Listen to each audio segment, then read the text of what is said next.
8 مصیبتوں سے نجات حاصل کرنے کی دعا۔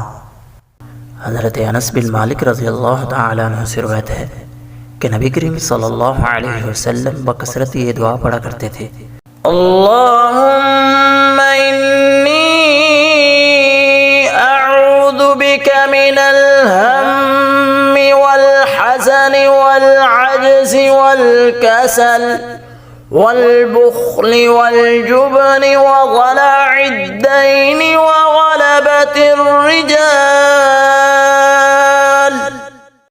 اے اللہ، میں تیری پناہ مانگتا ہوں غم سے، رنج سے، عجز سے، سستی سے، بخل سے، بزدلی سے، قرض کے بوجھ سے اور لوگوں کے غلبے سے۔ رباه عفوك إني للنور مدت يداي نزعت